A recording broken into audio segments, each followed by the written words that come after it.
We're going to devote our energies to sports and gardening, all the cultural pursuits as far as they're concerned. In fact, we're going to put the goons to sleep. Meanwhile, we dig.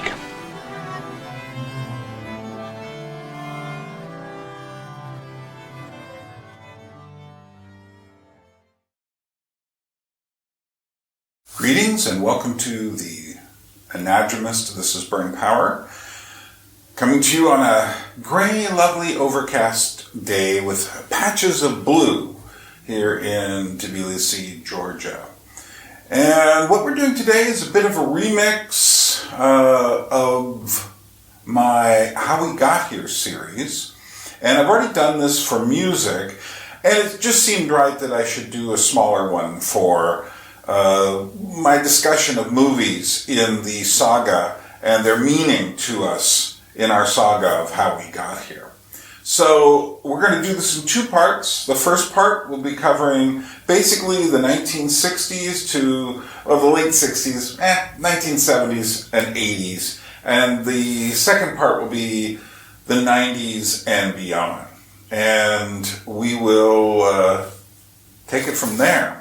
By the way, yes, you can like and subscribe and all those wonderful things to this channel, and you can even provide a little sustenance. There's a link below to do that. The movies of the 1970s have to be some of the most sad, nihilistic, depressing movies to ever become box office sensations. The Godfather 1 and 2, both huge hits, both extraordinarily dark. Let's see, The Exorcist. Jaws isn't exactly a friendly film, even though it's got a nice ending. They killed the shark, but most of the film is about the collapse of the suburban dream. Thank you, Steven Spielberg, for that. But, you know, The Exorcist, that doesn't end well, and it was a huge hit. The Omen came out at that time. In fact, 1976 was the darkest period of the 1970s. And we're going to talk more about the 70s, but I just want to end here. We'll come back and talk about it next time more. Anyway, that's too much. So, 1976. We had films like Network, which just showed you how much you were being manipulated by the media. And the answer is a whole lot. It was also the year Carrie came out. Very dark version, darkly humorous at that, Brian De Palma film based on a Stephen King novel of a girl who has problems at school. She has problems with changing from a child into a woman. She is bullied and teased, and then she explodes and takes everyone down with her. The end. Do you see any hope in that story? I didn't. Then there's things like, Taxi Driver. Now, Taxi Driver may be among the more despairing works of the 1970s. Robert De Niro is like a returning Vietnam vet who's drifting around aimlessly in a taxi driver. His life has no meaning. He's trying to give it meaning. He looks for things to give it meaning. At first he thinks he will save this one girl he's kind of fallen in love with, but he himself has lost so much meaning that he thinks taking the girl to a porno film would be a nice idea for a date. So he decides to kill the man she's working for, a politician, thinking that will give his life meaning. And then there's another girl, who's a very young girl, played by Jodie Foster, who is Iris. Travis Bickle, the De Niro character, decides he's going to save her from her pimp. He ends up shooting all these guys, kind of mafiosi, at the end, who are running this rather sordid New York-style 1970s brothel at the time. And in the end, they accidentally think he's a hero, because he doesn't go through and shoot the politician. And where's the meaning there? Essentially, we arrive at this point where there are many, many films in the 1970s that get to realization that if meaning is all just generated by the self, there is no sense of meaning.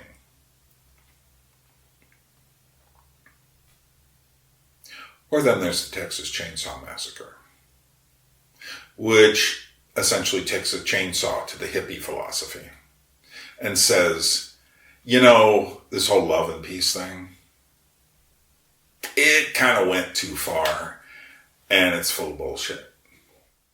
And then the movies that Hollywood, these were successful movies. Carrie, Network. I mean, you can see, I still consider Apocalypse Now, even though it came out in 79. That's definitely a part of the 70s. Even Heaven's Gate, which came out in 1980, is kind of like the end of that era. Very depressing Western movie. And in retrospect, looks better than it did at the time. I saw the full version in the theater. I had moved to New York City by then. And I actually thought it was okay, if long. But a lot of people, the critics, just crucified it. I think they were anxious for that period to end. These dark, brooding films, existentialist films mostly, where there is no real choice, there is no God anywhere, there is nothing. So what took its place instead were the blockbusters. So starting with movies like, actually, one of the first ones was Jaws, but Jaws only has that up note at the very end where they defeat the shark. Meanwhile, people are dying left and right in the movie. It's a horror film. But then you get to Rocky. Now, Rocky's the first film that made people feel good. The interesting thing about Rocky is that it's very much a 70s film. He doesn't win at the end. He just ties. And he's happy just to go the distance. And I think that says a lot about the mood of the 70s, where people were just happy to, like, tie. And considered that a triumph, where people are cheering Rocky. It's like, yeah! And Rocky today looks like it's all this, like, triumph over adversity. But it wasn't quite that. You go back to the first Rocky film. It's as dark as The Godfather, tonally. Until the very end, where he just basically makes it. I think it's a pretty good film that holds up still. I'm not going to discuss the later ones. But you should, if you're ever in Prague, go see Buchtia Lotki's The Puppet Show, which translates into Cakes and Puppets. Go see their version. It's called Rocky 9. They did a puppet show. If they were ever showing, they occasionally redo it again. But that's side note, parentheses. So the film that really changes everything is Star Wars. It's the film that sets the template, essentially, for where we've been since then in terms of pop culture. It's the film that creates, if the 70s was the new Hollywood, the Star Wars was the first time people had gotten a handle on how to make money off of this new Hollywood. There would still be depressing movies being made. Leaving in Las Vegas, not exactly a bowl of sunshine and smiles. But Star Wars, box office receipts alone, and the fact that it was a very simple black and white, good versus evil tale, that it made people felt, rousing. People, when I was in the theater and one of the first days it opened in California, people hissed at Darth Vader and they cheered at the end in the theater. They clapped. They really liked that. And I think it was the first time in quite a while, maybe since Sound of Music or Mary Poppins, that there had been an unabashedly uncynical take on films. And that was important. Interestingly enough, George Lucas did an extraordinarily depressing science fiction film right before that. Well, not right before, at the beginning of the 70s. And then he did American Graffiti, which had some of that uplifting quality too, although it was kind of conflicted about its sense of memory, but somehow it hit it all with this kind of jivey, loose soundtrack of all these rock and roll songs from the 1950s and early 60s. But Star Wars is the film that changed everything. And in a sense, created this artificial world we live in today. Well, I apologize if the sound quality hasn't been quite up to snuff up till this point. I was just using the camera sound and I forgot my little recording device. So there we are. break in the flow. But hey, this is reality. You make mistakes, and I'm not going to go repeat myself, try to say what I just said again. Because who knows what I just said. I'm just kind of winging it here. In case you think I've got elaborate notes somewhere, I've got 1 or 2 words written down. At some point, I mean, when I do lectures, I give lots of, give myself lots of notes. But with this, I'm kind of testing myself just to see what I can do, just rambling off the top of my head. You know, I've spent like 45 years thinking about these things, so I should have a few ideas by this point. So, I wasn't that big of a Star Wars fan. I saw the film about, I don't know, maybe 10, 15 times since it first came out. I saw it a couple of times in the theater. Saw it in a really huge theater in London in 1979 on my way back through. I guess they were letting it come out to prepare people for The Empire Strikes Back, which I do think is the superior film. And Return of the Jedi is not the superior film. Return of the Jedi is the beginning of all the rest of the Star Wars problems. As soon as you bring the Ewoks on there, it's like, no, I'm sorry, that's just cute teddy bear stuff. I'm off the program at this stage. But the reason I didn't get so heavily into Star Wars was because I'd already read the works of George MacDonald, whose dark fantasy, Victorian fantasy literature, Lilith, my all-time favorite, then there's The Princess and Curdie, The Princess and the Goblin, and especially, well, Lilith is my all-time favorite novel. The Golden Key, my all-time favorite short story. It's just absolutely amazing. Maybe I liked his symbolic, really mystical writing, but also his sense of characters was very interesting as well. And I'd read C.S. Lewis's Chronicles of Narnia, The Wind in the Willows, all these children's things. I'd read Moby Dick. I had read Hunchback of Notre Dame, although it's really called Notre Dame de Paris. I had read some other Victor Hugo works. Toilers of the Sea, very interesting novel. The Man Who Laughs. Ooh, I like that one a lot. I had read, quite a bit of classic fiction up at that point. And so Star Wars, that was just like, it just seemed like, it's fluff. And I never thought the names were all that interesting. I never thought the mythology was all that interesting.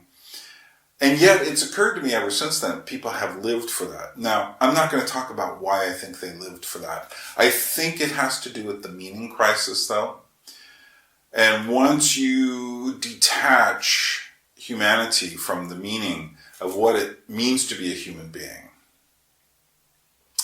you then open up a freeform universe or alternative universes of your favorite genre of fiction.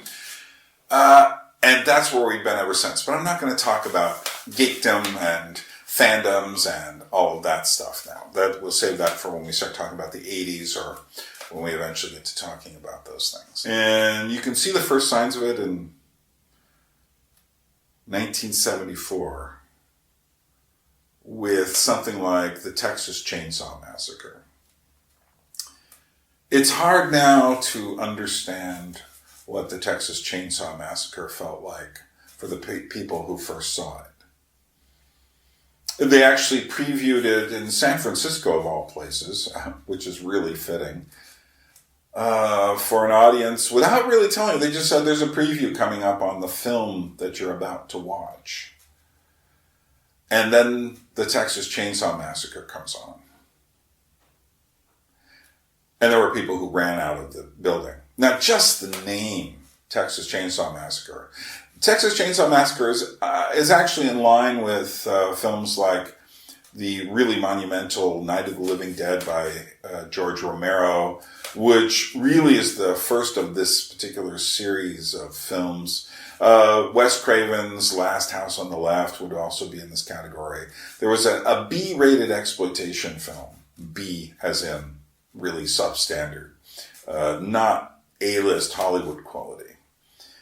But the Texas Chainsaw Massacre comes out of the gate as something else entirely. There are humorous aspects to it, but I've shown this film to younger people in the 21st century.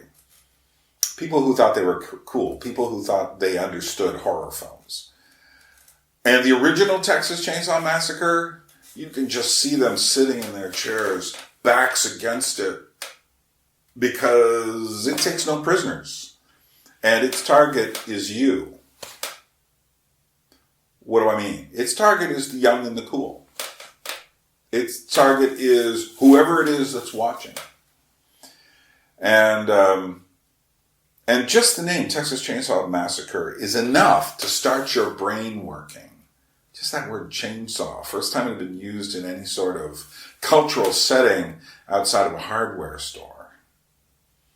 Texas chainsaw, Texas, hot, sweaty, chainsaw, getting to work, massacre, oops. So you already, before you see the film, imagine gallons and gallons of blood being spilled. There aren't. Most of the blood, I think the only time you really see any device, chainsaw, going into any body is when it accidentally falls on Leatherface's own knee or thigh. Outside of that, you don't ever see it. Everything is suggested with good camera editing, and the suggestion is horrifying. But not only that, it's the whole way the film feels. It feels so sweaty, so muggy. It feels so decayed. And then there's the actual set design of bones and feathers and fur. And what's interesting is, as I think Robin Wood pointed out in his film comment article, the article that got me, this was about 1978. I had not seen it when it first came out because it was the Texas Chainsaw Massacre.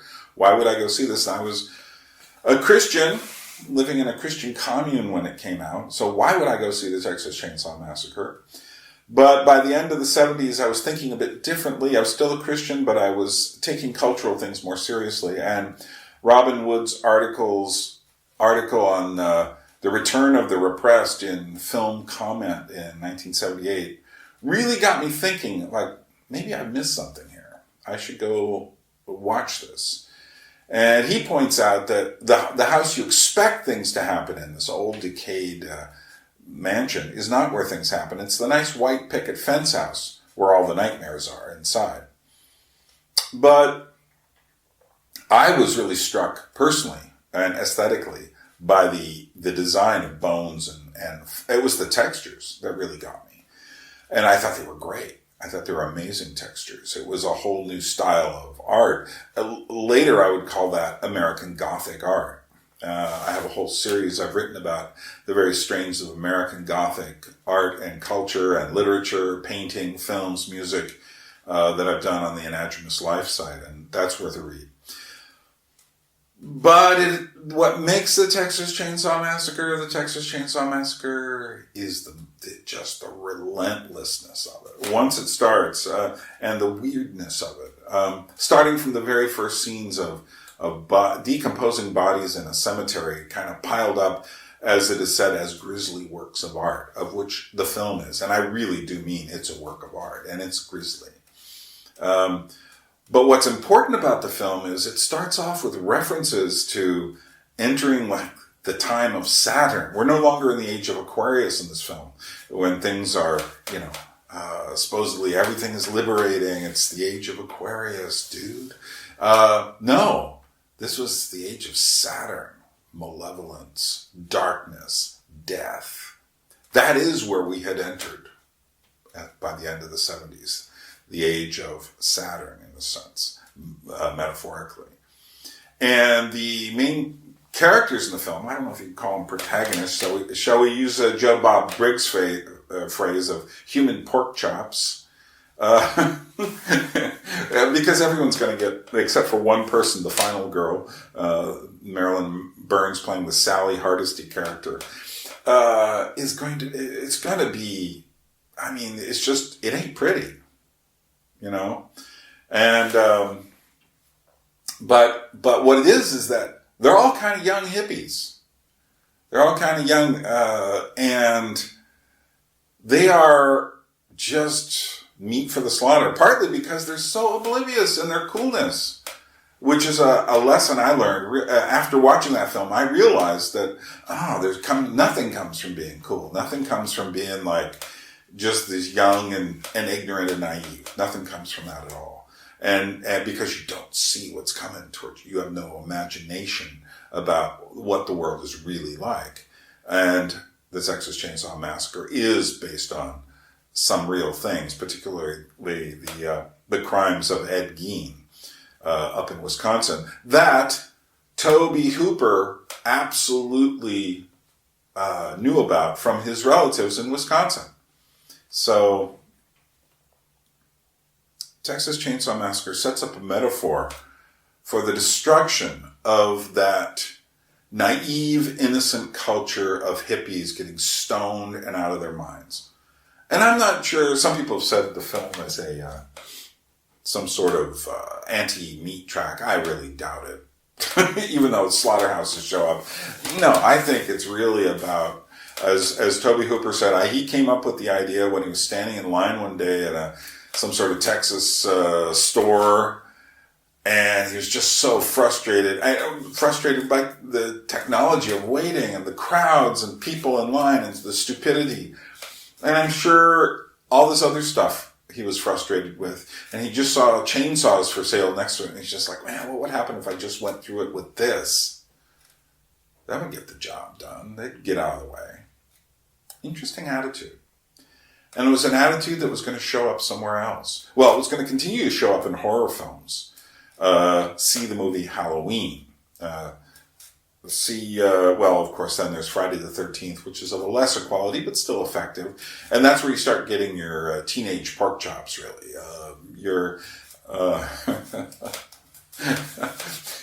Joe Bob Briggs, in reviewing the first Evil Dead movie, calls them spam in a cabin. I love that. It's just, Joe Bob Briggs is one of my favorite writers of all time. Because he's just like, these...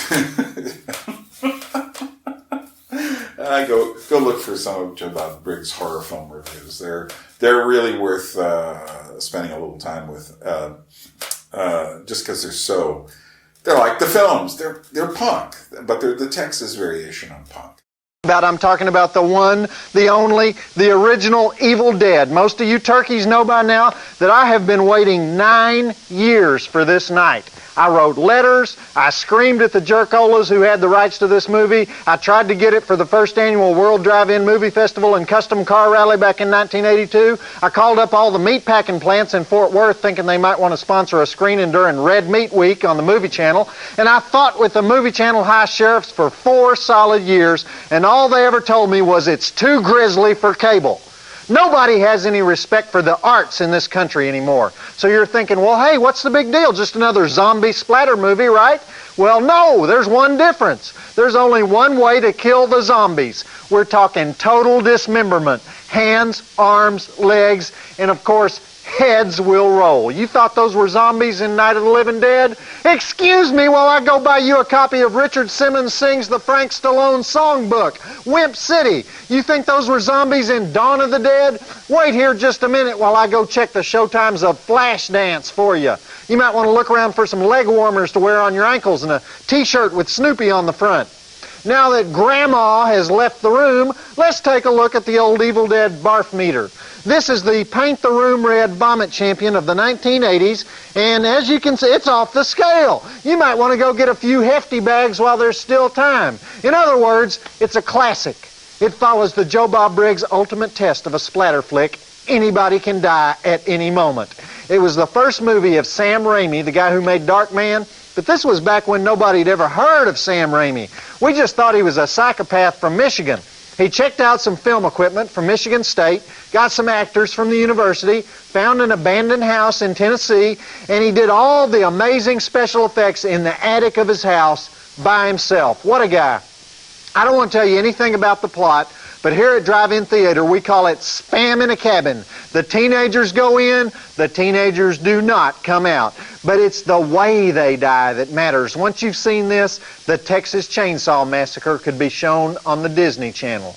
One film that really also deserves to be mentioned along this period, which doesn't quite fit into any category, but it also has this new sensibility about it, and that is Eraserhead, the first feature film by David Lynch, which, what was it, made in 1974, 75, 76. It took 3 or 4 years to make it. It took years on the midnight movie circuit for it to finally gain a following.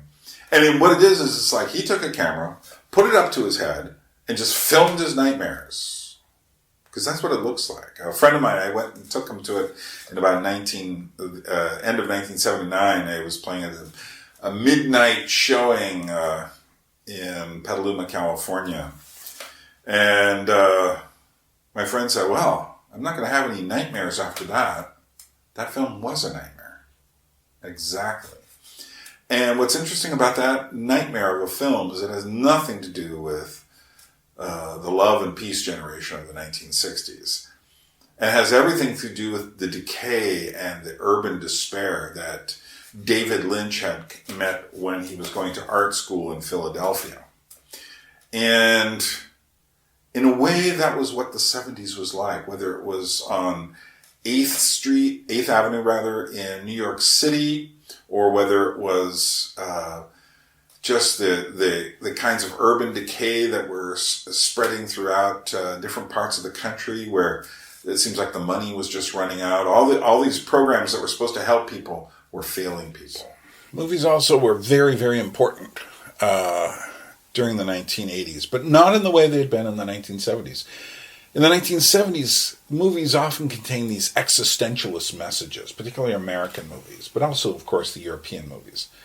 But that started to really disappear in the early 80s, and what took its place, capturing the imagination, was genre movies, particularly science fiction and horror.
The 1980s saw the rise of what we call the blockbuster film. This huge spectacle of a film, often done with, elaborate special effects that dominated the box office statistics. Often these films were big summer hits. There's a bit of a prehistory of this in the 80s. You started with something like The Exorcist, and then you had Jaws was a big hit. Rocky was a huge hit along these lines. Star Wars, of course, changed everything, followed by Close Encounters later that same year. And you also had things like The Empire Strikes Back, and you had Alien, you had Superman, and finally Return of the Jedi. All of these set the template for what the blockbuster would be. Now, the earlier ones, like The Exorcist, Jaws, Rocky, those have nothing to do with the blockbuster cycle as we now know it. I mean, they would try to make them that way so that later Rocky films, for instance, are very different in tone from the early Rocky films. The first Rocky was very much a 70s film, not too different from Martin Scorsese's films in tone. And even its note of optimism at the end is only to a draw. It's a tie. It's not the overwhelming victory. That would be reserved for all the Rocky films of the 1980s. But it was Star Wars, of course, that really is the thing that changed everything. And I mentioned that before, so I'm not going to go back into it too much. But the 1980s set the template for the genre blockbuster. It's the thing that has worked as the central money-making component of the film industry ever since. See, in the 1970s, they'd lost their way. They didn't know what worked anymore. So you had huge hits from things like The Godfather. How did that get to be so big? Apocalypse Now, which was 1979, late 79. Still, it eventually made its money back, but it was still a big spectacle, but not in the way we think of spectacles today. It was a very dark spectacle. There's also a shift in cinema culture.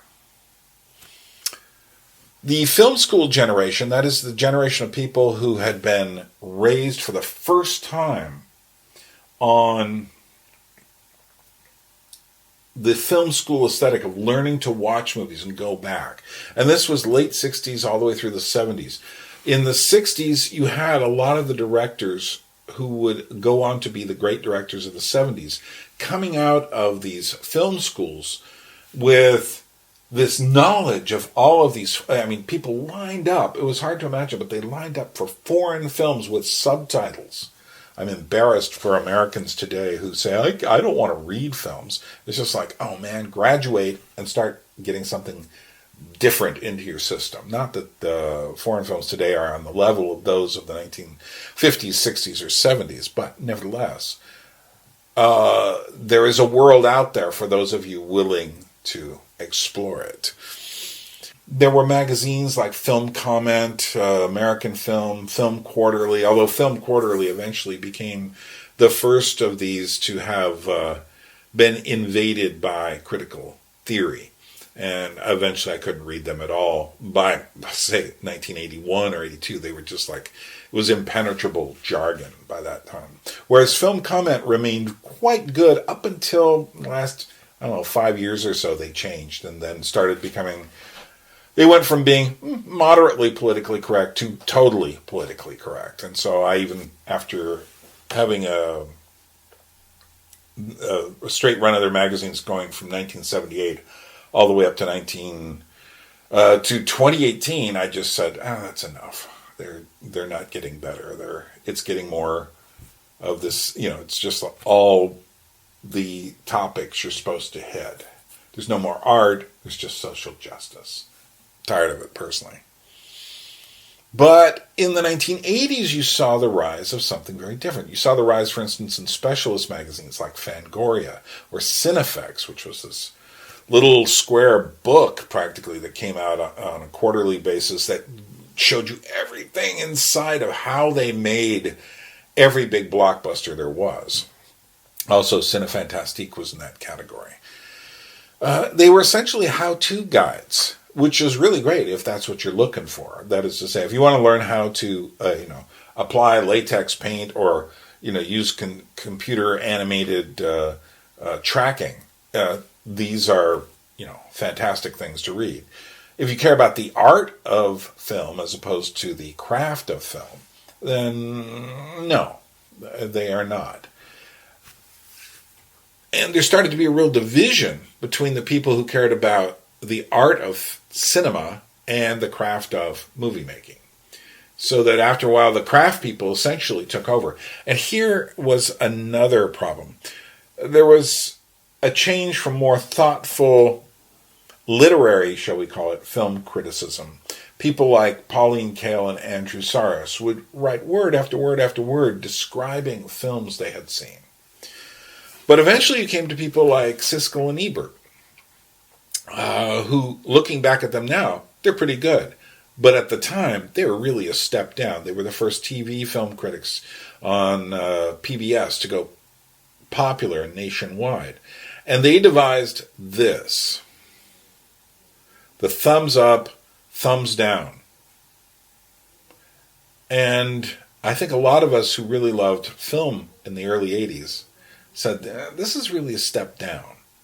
Because now it would just be simply like, and you'd see this on the movie posters, Siskel and Ebert, 2 thumbs up. That's not really a movie criticism.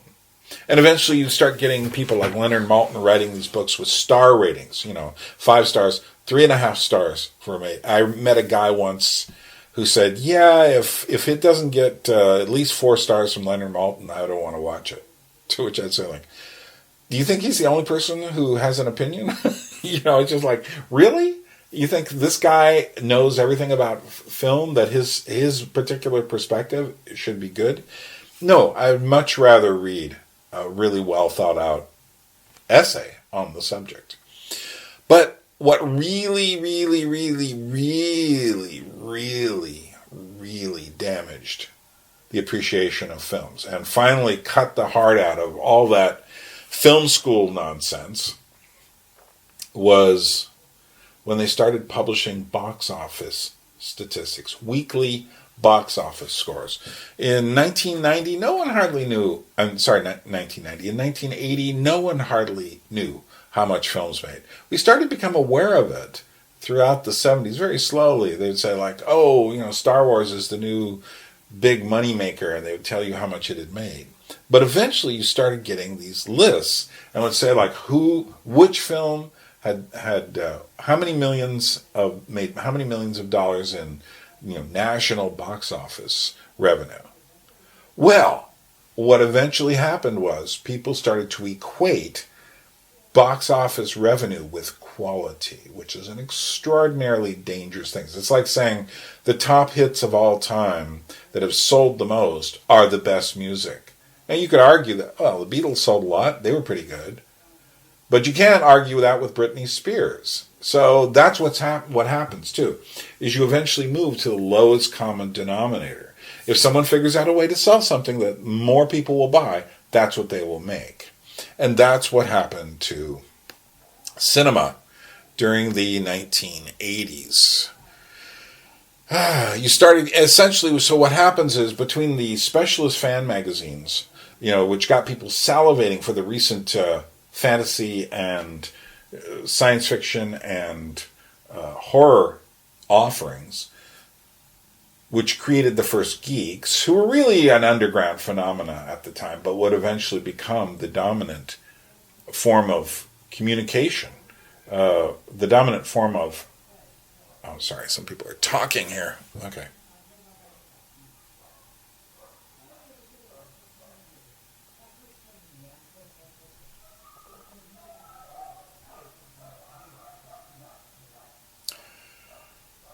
So the combination of the blockbusters, the failure of the 70s films, they really were too dark and did not provide an answer to most of the questions they posed, or even partial answers.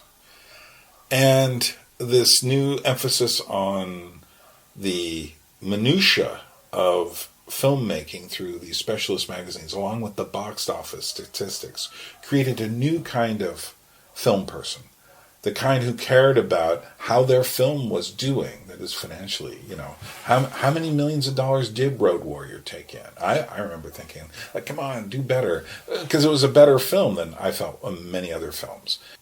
So who created the geeks and the stats? I think George Lucas gets special pride of place along with Steven Spielberg.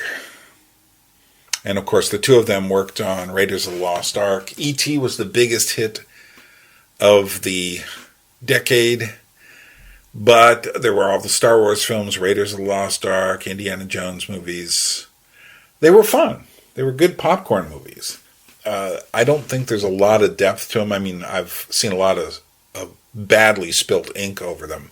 But it's essentially created this new thing of which Steven Spielberg is often present. Like you can see Steven Spielberg produce Gremlins. Look around here. Yeah, there's Steven Spielberg's name at the bottom of Back to the Future. Steven Spielberg was very smart in getting behind these things and finding a way to monetize all of these products. This is Robert Zemeckis's Who Framed Roger Rabbit, who also became very smart about this whole project. Of course, the Star Trek films came back in. Eventually, Star Trek would be on television. But they knew they had a captive audience. And they knew that they could essentially sell these things over and over and over again. So, like I said, Rocky starts off as a kind of a depressing 70s film, but ends up being this, well, another blockbuster that comes along. They don't spend quite as much on the special effects as they do in the sci-fi horror genre films, but oh boy, did they spend a lot on the explosions. Rambo, again, First Blood, if you go watch it, it's pretty much a 70s film. It is not the big blockbuster. And then, of course, Arnold Schwarzenegger becomes a huge actor during this time, huge in many ways. He was essentially a bodybuilder who becomes this guy. He very shrewdly figured out the system. And that is, he said, I am the special effect. My body is the special effect. Action is the special effect. And so you started getting these science fiction action films.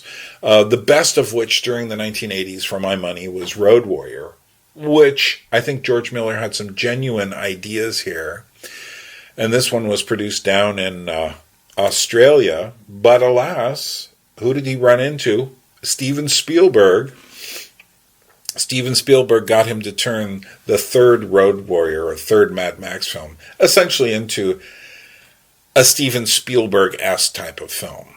Eddie Murphy was also huge during this time, doing these very, very gun-heavy, crime-oriented films, Beverly Hills Cop, which really mixed, for the first time, crime with real bloodshed and comedy. So it was a criminal comedy, but with the emphasis on the comedy.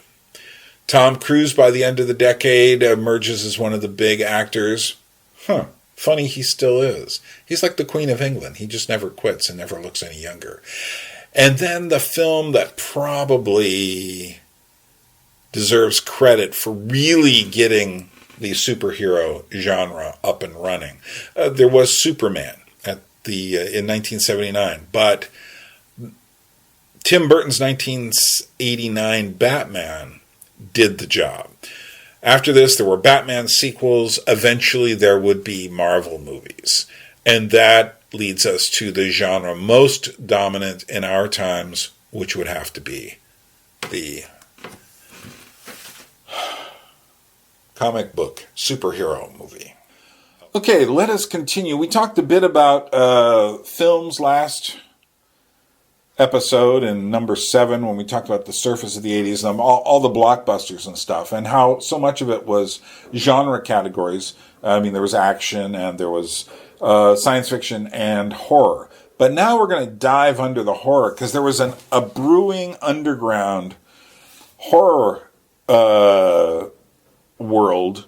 And it started off the decade as more like exploitation. By exploitation, I mean, well, first of all, that means films made to make money, period.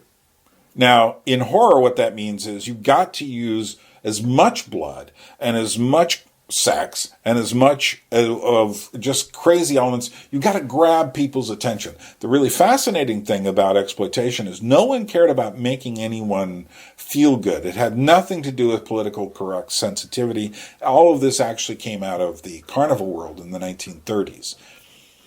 But there was an older school kind of exploitation film, which existed particularly in the early 80s, and wasn't going to survive the decade. But let's watch a little collage of different elements from it, and if laughing psychotic deer heads on a wall bother you, you should probably turn away. Actually, this is going to be kind of disturbing. Groovy.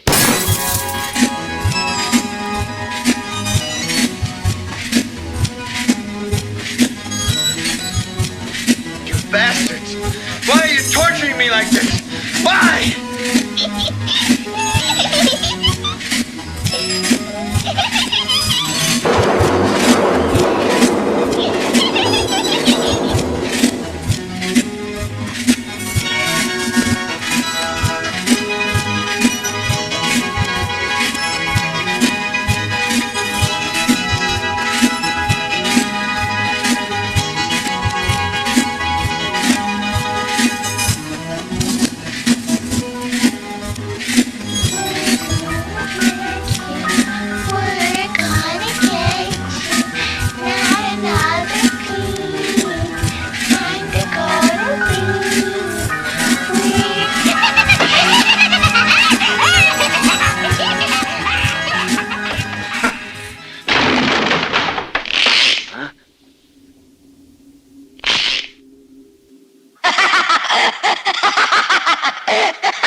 That was pretty crazy. Evil Dead 2.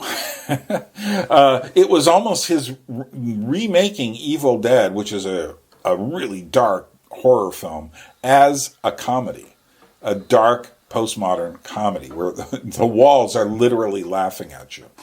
Pretty amazing stuff. He would later go on to direct the first 3 Spider-Man movies.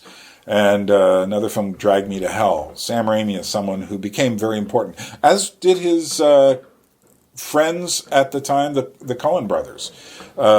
And that's something I should probably mention a bit of. They were also independent, but I'm not going to show you anything from them right now.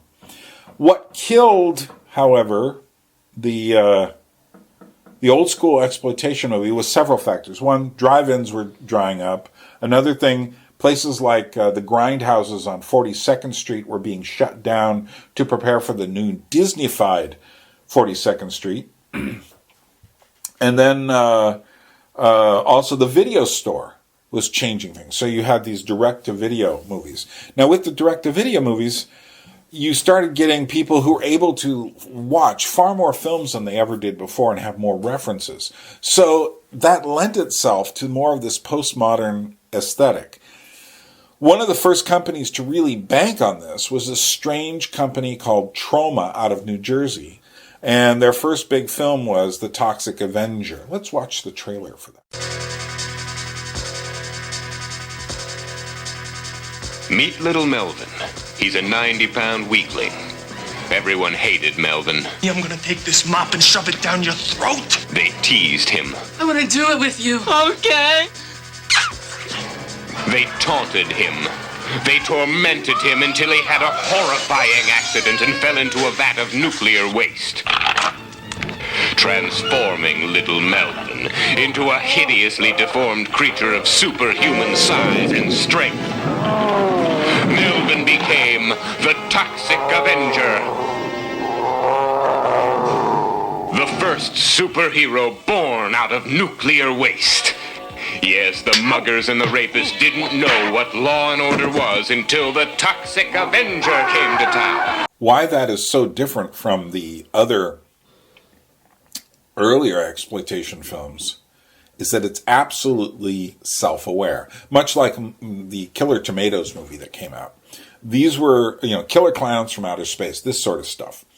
And Troma specialized in making these. After a while you had movies that were just knowingly bad. Whereas an exploitation wasn't necessarily knowingly bad. You could call John Carpenter's Halloween an exploitation film, and it's great as far as all the techniques involved. Texas Chainsaw Massacre, another illustration of a great exploitation film. Whereas this new breed of postmodern exploitation film essentially killed it. One of the films that signaled something new near the end of the decade was called Henry, Portrait of a Serial Killer. Now, by the standards of, say, the early aughts of the 21st century, Henry, Portrait of a Serial Killer is not that intense or crazy. That is to say, it doesn't have scads of bloodshed, even by the standards of many of these R-rated exploitation films. However, this film was given an NC-17, essentially not rated, and the film board absolutely refused to do it. And when you watch the film, you say, like, why? And when they were asked why, they couldn't point to a reason. They just said it's the whole thing. And the whole thing is dark in extremis. What's dark about it is the mood.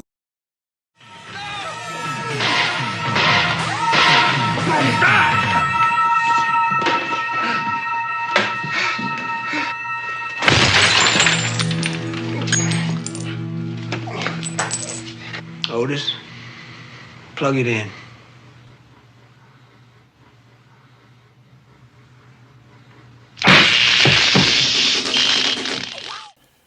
Notice how the television is used as a weapon. And the idea of the sinister television and the sinister video image is something that shows up more and more. Well, it shows up in punk rock songs and new wave songs in the late 70s, early 80s. And it shows up in films, particularly something like David Cronenberg's Videodrome. And this starts James Woods. And watch the sinister quality of the videotape in this next clip. I mean, you're thinking like, well, how can a videotape be sinister? And we're not talking the ring here of what's on it. We're talking about the physical tape itself.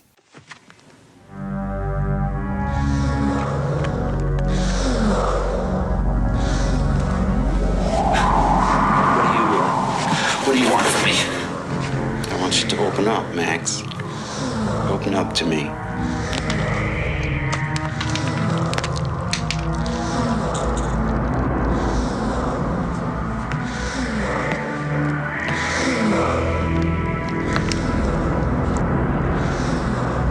I've got something I want to play for you. Oh my God! Pretty danged weird. David Cronenberg, one of the highlights of the 1980s. His films always were pushing the envelope, making you think. This whole film was like a collusion between Marshall McLuhan, body horror, and makes you really think about what is television doing to me. Another film that also asks these questions was Steven Soderbergh's film, Sex, Lies, and Videotape. And it's a film well worth watching. We're going to watch a scene here where there is this kind of shady character who comes along into these people's lives, and he has a collection of videotapes of women, interviews with women, and they get kind of degrading and such. And eventually he talks this woman who seems to have a good life into doing an interview, and then her husband, who's been cheating on her, watches it. And just look at the nature, the difference between the images of the husband watching and the videotaped image. The videotape image already looks a bit like a horror film. It looks a bit like a found footage film 10 years before the found footage genre would become really important with the Blair Witch Project. Let's give this a watch. Tell me your name. Anne Bishop Mulaney. So what do you want to talk about? What do you usually talk about? Sex. Okay, let's talk about sex. Do you have sex? Not very often, no. When you do, who usually initiates it? He does. Is the sex satisfying?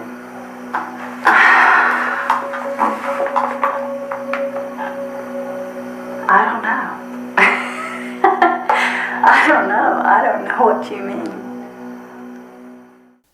So, interestingly enough, Sex, Lies, and Videotape is often considered to be one of the very first independent films.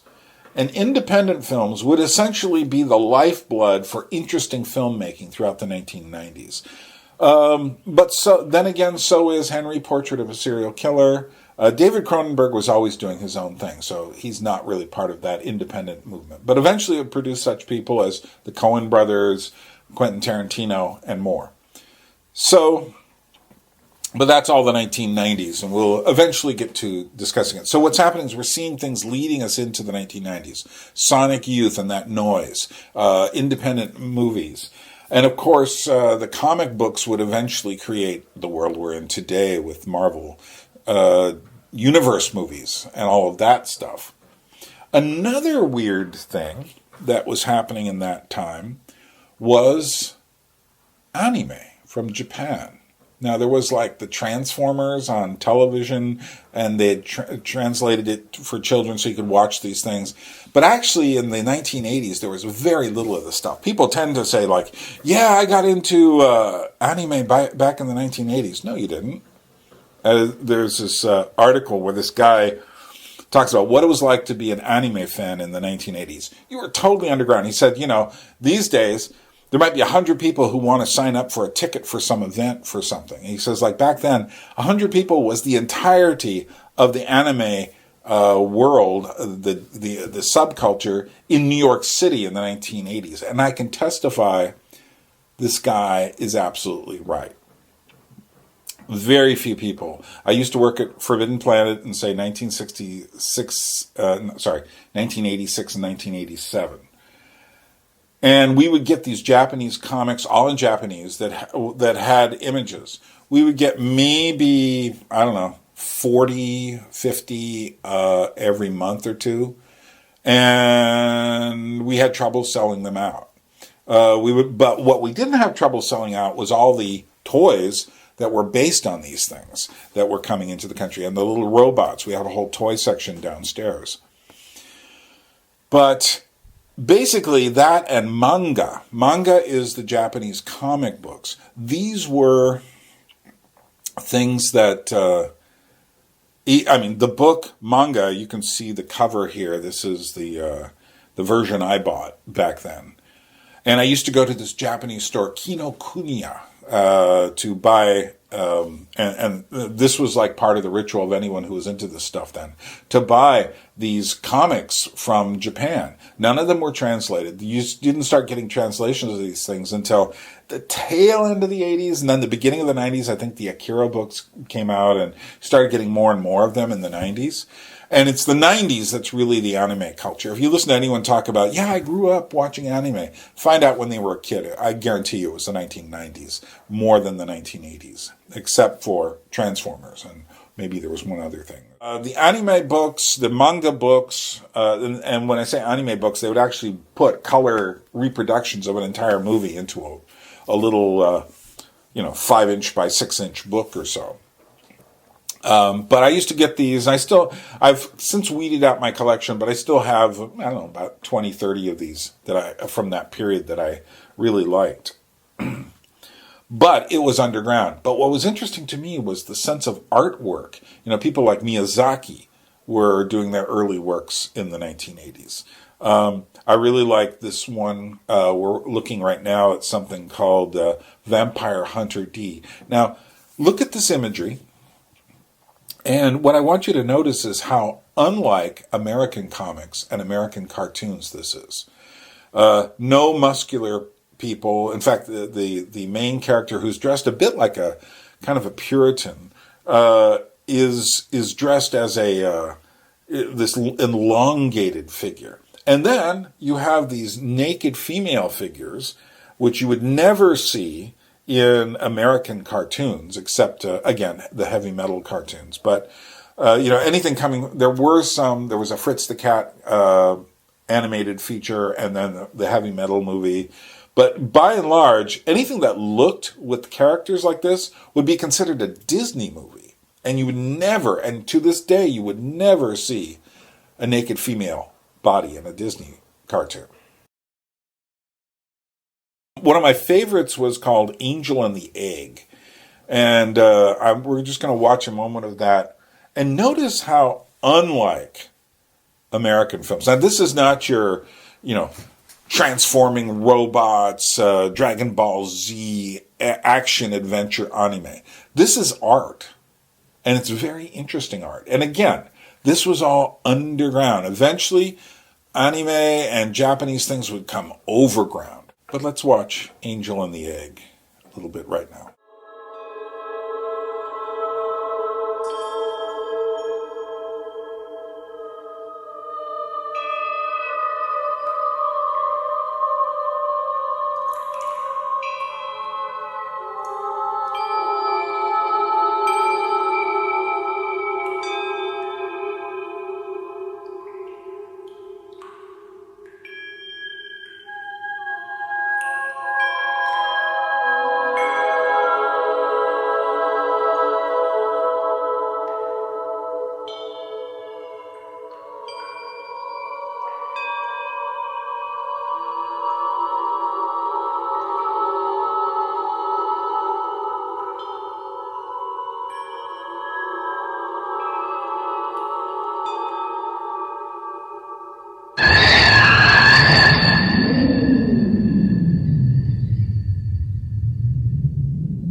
And finally, so far below the surface as to be almost invisible, and yet to me, perhaps the most important aspect of underground in the 80s, were the strange puppet films coming out of the Czech Republic and those influenced by Eastern Europe, the brothers Quay.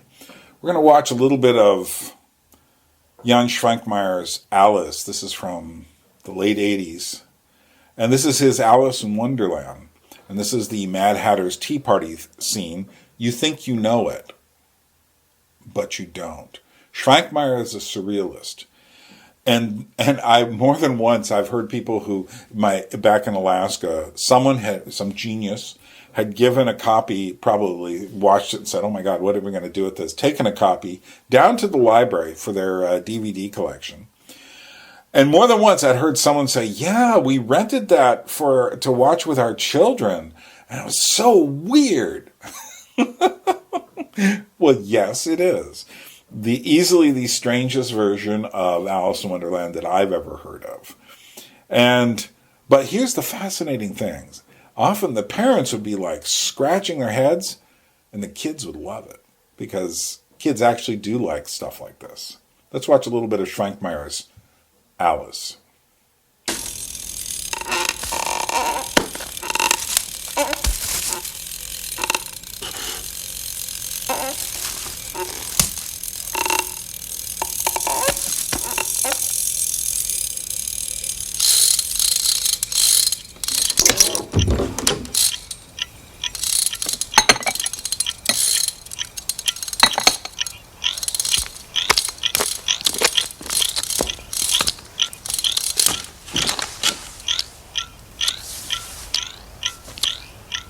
Why is a raven like a writing desk? Said the Mad Hatter. And related to, but not necessarily so influenced by, Jan Schwankmeyer is the brothers Quay. They live in London and have lived there for many years, but they're actually from the Philadelphia area in Pennsylvania. And they went there, and they actually were very inspired by Polish animation. And they also went to puppet theaters like the Tone Marionette Theater in Brussels, places I know very well now. Because of them, I, in a sense, made pilgrimages to see certain things that they talked about. And but this is from a Polish book by Bruno Schulz, a strange Polish writer from the mid-20th century. And it's called Street of Crocodiles. And we're just going to watch a little bit of the early part of the movie. It's about 25 minutes long. Well worth seeing. But again, you'd have to like what you're about to see to watch it. This is not going to be easy watching by any means. It's going to make Jan Schwankmeyer's Alice look like a walk in the park. But check this out. And notice the feeling of decay. And this feeling of decay shows up in Schwankmeyer quite often too. The feeling of European decay. But I think, as we saw, there's a sense of decay in the American Gothic material of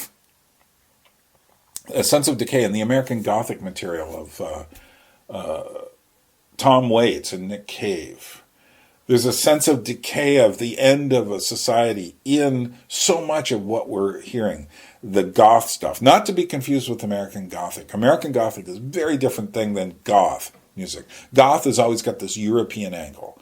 European darkness, castles, vampires and stuff. Whereas American Gothic is about the decay of America, the insanity of America, the end of American culture. It is the opposite of the American normal sense of, it's the flip side of the normal sense of optimism that Americans have. But you can feel that sense of decay in the Quay brothers film as well. Watch a little bit of Street of Crocodiles with me.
So, that's the end of part one of our How We Got Here movie edition remix, and this is not supposed to be a history of movies, even during this period.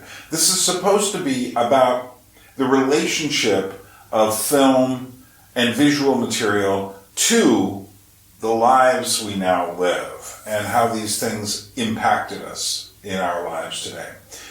Next time, in part 2, we come to the late 90s, and we discuss the changes there that happened to create a more commercial and fantasy-oriented epoch in the late 90s, early aughts of the 21st century. So, come back again. This is Byrne in Georgia saying Droabit, which in Georgian means temporarily. We will meet again. A people without history is not redeemed from time. For history is a pattern of timeless moments.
We happy?